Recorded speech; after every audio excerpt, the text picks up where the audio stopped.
আসসালামু আলাইকুম, কেমন আছেন সবাই? আশা করছি সবাই খুব ভালো আছেন। আমি আর দুষ্টু সাভারটা আলহামদুলিল্লাহ ভালো আছি। প্রায় হচ্ছে 4-5 দিন পরে এমন রোদ উঠেছে আজকে, মাশাল্লাহ একটু শান্তি লাগছে। কারণ হচ্ছে কাপড় চোপড় এত ভিজা রয়ে যাচ্ছিল কয়দিন থেকে, আর কাপড় কাজের খালাকে দিয়ে ধোয়াতেও ইচ্ছে করছিল না, যে এত কাপড় ভেজা কাপড় কোথায় মেলবো সেই টেনশনে অস্থির হয়ে যাচ্ছিলাম। তো আজকে একদম ঝটপট রান্না করে ফেলবো, একটা আইটেমই রান্না করব। এখানে হচ্ছে আর মাছ নিয়েছি, সাথে হচ্ছে একটা ইয়ে ছিল, পাবদা মাছ ছিল, একটু বড় পাবদাগুলো ছিল, তো হচ্ছে 3 পিস করে সেই মাছটাও নিয়েছি। আর হচ্ছে একটু আলু দিয়ে একটু পাতলা ঝোল করে রান্না করছি, সাথে হচ্ছে একটু ডাল সেদ্ধ করে নিচ্ছিলাম, পাতলা ডাল রান্না করব। তো হচ্ছে গতকালকে যেই ইনডোর প্ল্যান্টগুলো, তারপরে হচ্ছে আড়ং থেকে যে ক্যান্ডেলগুলো এনেছিলাম, সেগুলো হচ্ছে আজকে ভাবলাম যে একটু সাজাই, আর হচ্ছে একটু গুলোকেও ক্লিন করতে হবে, এই জন্য হচ্ছে একটু রান্নাবান্না কমই করলাম।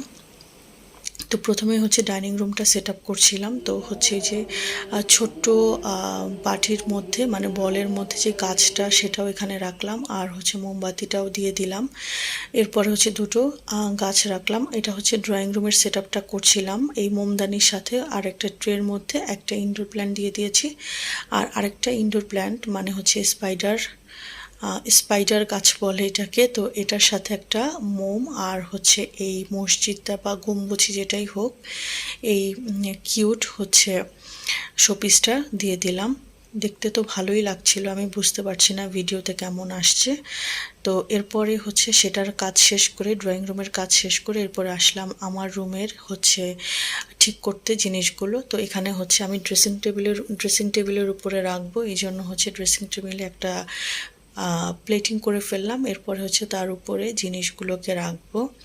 তো আমি একটু উল্টাপাল্টা করেছিলাম, কারণ হচ্ছে যে জিনিসগুলো হচ্ছে ড্রয়িং রুমে ছিল সেগুলো হচ্ছে আমার বেডরুমে দিলাম, আবার হচ্ছে কিছু জিনিস নতুনও অ্যাড করলাম। তো দেখতে ভালোই লাগছিল। তো যখন ক্যান্ডেলগুলো জ্বালাবো তখন তো অবশ্যই আপনাদের সাথে শেয়ার করব। তো এখন আমি উপরে যে পেপারটা ছিল সেটা আমি আর খুলিনি, কারণ ধুলাবালিতে একদম নষ্ট হয়ে যায়। তো যখন ক্যান্ডেলগুলো জ্বালাবো তখন আর কি চিন্তা করেছি যে ওগুলো ওপেন করব। তো এরপরে খেতে বসে গেলাম। একটা আইটেম দিয়ে খেতে অমৃত মনে হয়েছে, ক্ষুধাও লেগেছিল অনেক বেশি। এরপরে হচ্ছে খেয়ে দিয়ে আমি একটু টুকটাক কিছু সদাই করতে হবে, এই জন্য নিচে নেমেছিলাম। তো আসার সময় কেকটা নিয়ে আসলাম, আর এই যে দুষ্টুটা এগুলো কি এনেছে আমি জানি না, তো বললো যে খেতে ভালোই লেগেছে। তারপরে হচ্ছে একটা আড়ঙের চকলেট মিল্কশেক নিয়ে এসেছে, আর আমি আমার জন্য হচ্ছে সিঙ্গারা নিয়ে আসলাম। তো আজকের সন্ধ্যাটা এইভাবেই কাটলো। তো আজকের ভিডিও ছিল এই পর্যন্ত। আল্লাহ হাফেজ।